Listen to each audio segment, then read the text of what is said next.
आभा मंडल से कैसे जान सकते हैं दूसरे का स्वभाव? कहते हैं मन खुश हो तो सब अच्छा लगता है और यदि मन ही उदास हो तो जीवन में कोई रस नहीं दिखता।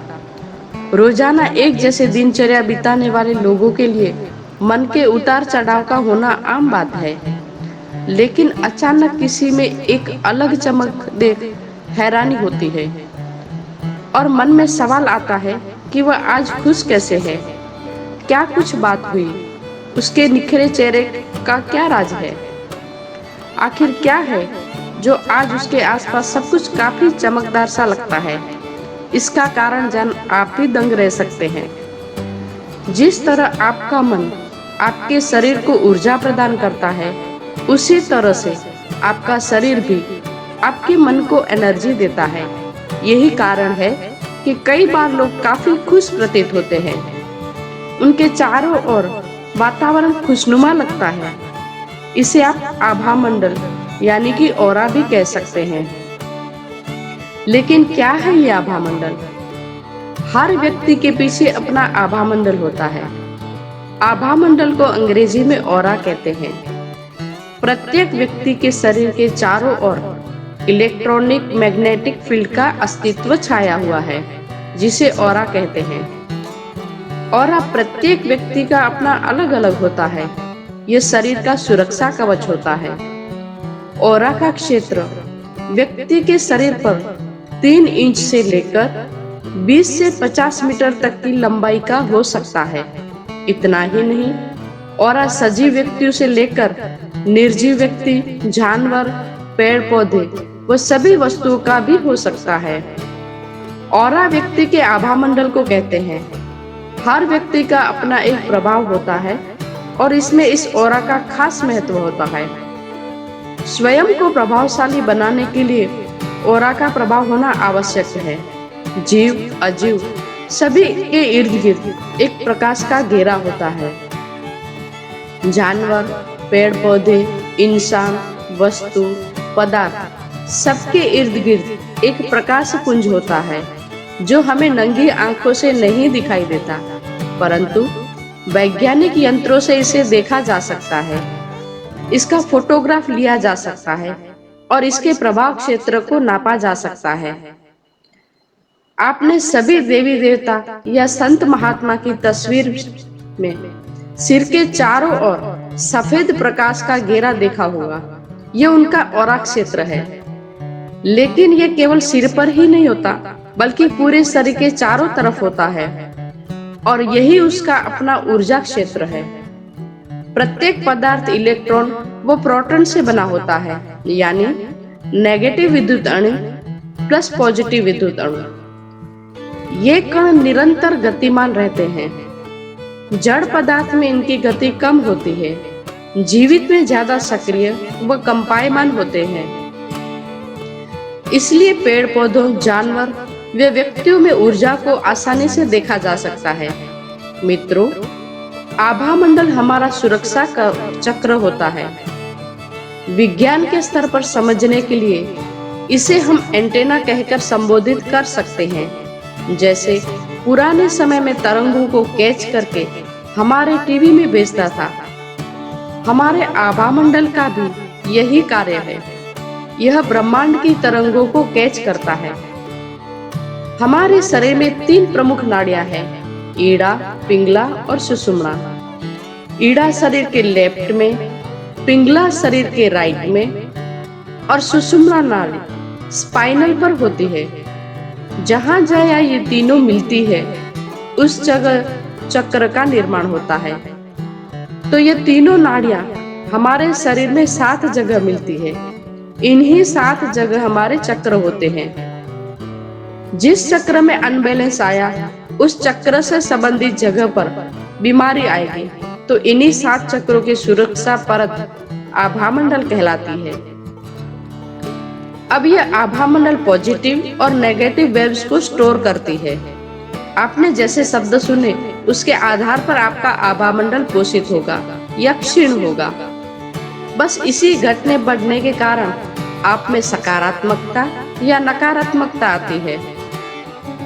साधु संतों का आभा मंडल इतना विकसित होता है कि वे आप अपने पास आई नेगेटिविटी को पॉजिटिविटी में बदल देते हैं, लेकिन हम ऐसा नहीं कर पाते क्योंकि हमारा ऑरा पहले से ही इतना पोषित होता है कि सामने वाले की नेगेटिव वेव्स को हटा सके।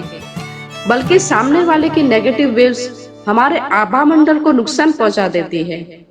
आपने देखा होगा कि आप किसी के पास बैठते हो तो उसके पास बैठने रहने का मन करता है, क्योंकि उसकी पॉजिटिव वेव्स आपको कैच कर रही है और आपका आभा मंडल विकसित हो रहा है। इसलिए आपका मन नहीं करता उसके पास से हटने को। और ठीक इसके विपरीत स्वभाव के आपके पास व्यक्ति आ जाए तो आप मन में सोचते हैं कि ये कब जाएगा, या कुछ ऐसा हो कि मैं ही यहाँ से निकल जाऊं। इसका मतलब है कि आपका आभा मंडल उसके नेगेटिव वेव्स से क्षीण हो रहा है, इसलिए आपका मन उस व्यक्ति को दूर फेंक रहा है। यही सभी प्रक्रिया सूक्ष्म जगत में संपन्न होती है। कहते भी है ना कि रोग आदि पहले सूक्ष्म शरीर में आते हैं और बाद में उनका असर स्थूल शरीर पर पड़ता है। क्योंकि सूक्ष्म शरीर का चक्र अनबैलेंस हुआ तो उसी चक्र से संबंधित रोग स्थूल शरीर पर भी आएगा। अब चक्र अनबैलेंस होने की वजह से आपके आभा मंडल की सुरक्षा परत क्षीण हुई है, इसी चक्र से अनबैलेंस हुआ है। आभा मंडल की परत क्षीण हुई नेगेटिव वेव से, इसलिए सदा सत्संग करते रहिए और अपने अंदर किसी भी प्रकार की नेगेटिविटी को मत आने दीजिए। हमारा आभा मंडल सत्संग करने से विकसित होता रहता है। यदि वैज्ञानिक रूप से देखें तो बताया जाता है कि मनुष्य का केवल एक शरीर ही नहीं होता, बल्कि इस भौतिक शरीर के अलावा एक प्रकाशमय एवं ऊर्जावान शरीर भी होता है। एक ऐसा शरीर जो ऊर्जा के रूप में मनुष्य के शरीर के चारों ओर 2 फीट की दूरी पर दिखाई देता है। इस शरीर को आप छू नहीं सकते, लेकिन इसकी किरणों को महसूस जरूर कर सकते हैं। क्या आप जानते हैं कि मानव शरीर को 4 प्रकार के शरीर में विभाजित किया गया है। इसमें एक शरीर वही है जो मनुष्य अपने जीवन के दौरान अपने साथ लेकर चल रहा है, लेकिन अन्य सभी शरीर आत्मा के अलग होने के बाद आते हैं। लेकिन आभा मंडल स्वयं भी मानव के एक शरीर का निर्माण करता है। यह शरीर सूक्ष्म शरीर है, इसलिए दिखाई नहीं देता है। केवल मनुष्य ही क्यों, बल्कि अन्य जीव जंतुओं के पास भी एक सूक्ष्म शरीर होता है जो उनके आभा मंडल को परिभाषित करता है। चाहे मनुष्य हो या कोई अन्य जीव, हर किसी का अपना ऑरा होता है। यह ऑरा विभिन्न रंगों की किरणों के साथ मनुष्य के आसपास चक्रीय आकार में घूमता रहता है। आभा मंडल का आकार तथा उसका रंग मनुष्य के बारे में कई चीजों की जानकारी देता है। क्या आप जानते हैं कि आभा मंडल की मदद से एक इंसान के चरित्र, उसके विचार तथा उसकी सोच का पता चलता है। यह आभा मंडल बताता है कि आपके सामने खड़ा इंसान किस प्रकार की सोच में गुम है। क्या वो वास्तव में आपके साथ भी है या अपनी किसी दुनिया में खोया है। आभा मंडल में मौजूद रंग हमें एक इंसान के चरित्र का वर्णन देते हैं। यह काफी दिलचस्प है।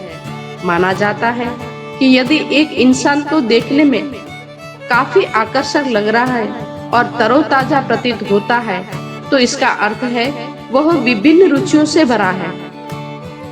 लेकिन वही दूसरी ओर यदि उसका आभा मंडल केवल 1 या 2 रंगों का ही दर्शाता है, तो इसका तात्पर्य है कि उसका जीवन केवल कुछ ही विषयों के आसपास घूम रहा है।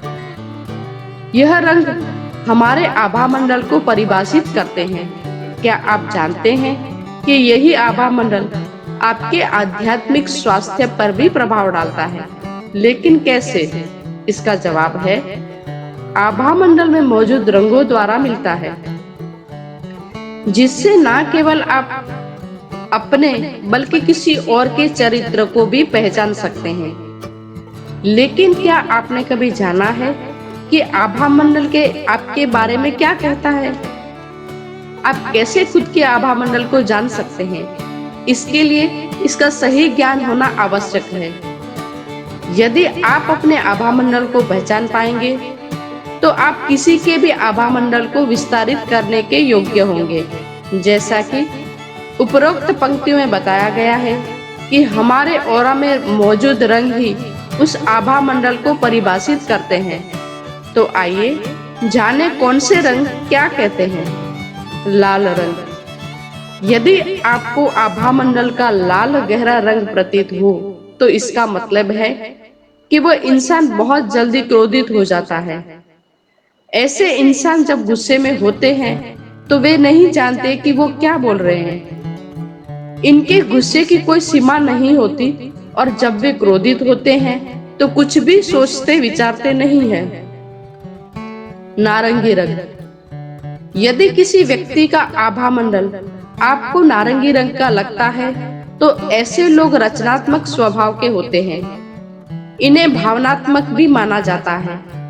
अगला रंग पीला है। यह बुद्धिमानी का प्रतीक है। पीला रंग। कहते हैं जिस व्यक्ति के आभा मंडल में पीला रंग का आभास हो उनका मस्तिष्क काफी सचेत रहता है। लेकिन यदि यही पीला रंग गहरा हो जाए तो यह अच्छा संकेत नहीं है। हरा रंग। इसके बाद आभा मंडल में यदि हरा रंग दिखाई दे तो ऐसा इंसान काफी शांत स्वभाव का होता है। एक बाग में दिखने वाली हरियाली की तरह ही ऐसे इंसान के चेहरे पर आप संतुष्टि देख सकते हैं। काला रंग। परंतु आभा मंडल में काला रंग दिखाई दे तो यह जीवन की असंतुष्टि की व्याख्या करता है। ऐसे लोग जीवन में खुश नहीं होते। इनका मानसिक स्वास्थ्य भी स्थिर नहीं रहता। नीला रंग। यानी कि परेशानी इनके जीवन का एक विशेष भाग बनकर बैठी है। माना जाता है कि काला आभा मंडल वाले लोग ही नशीले पदार्थ का सबसे ज्यादा सेवन करते हैं। लेकिन दूसरी ओर यदि किसी इंसान के आभा मंडल में नीले रंग की छाया नजर आए तो यह सबसे अच्छा रंग माना जाता है। ऐसे व्यक्ति बेहद उत्साहित एवं कुशल स्वभाव के होते हैं। लेकिन बाकी रंगों की तरह ही यदि इस रंग पर भी काला या मटमैला रंग आ जाए तो यह व्यक्ति को चिंता में डाल देता है। उसका उत्साह अति उत्साह बनकर उसी के जीवन को ग्रस्त करने में लग जाता है। लेकिन क्या आप जानते हैं कि यदि आपका आभा मंडल आपको बुरा प्रतीत होता है तो आप स्वयं उसका हल भी निकाल सकते हैं। दोस्तों, आपको मेरी ये जानकारी कैसी लगी हमें कमेंट बॉक्स में जरूर बताना। यदि आप हमारे चैनल पर नए आए हैं तो सब्सक्राइब जरूर कर देना। साथ में बेल आइकन भी दबा देना ताकि आपको ऐसे ही रोचक जानकारी मिलती रहे। धन्यवाद। आपका दिन शुभ हो।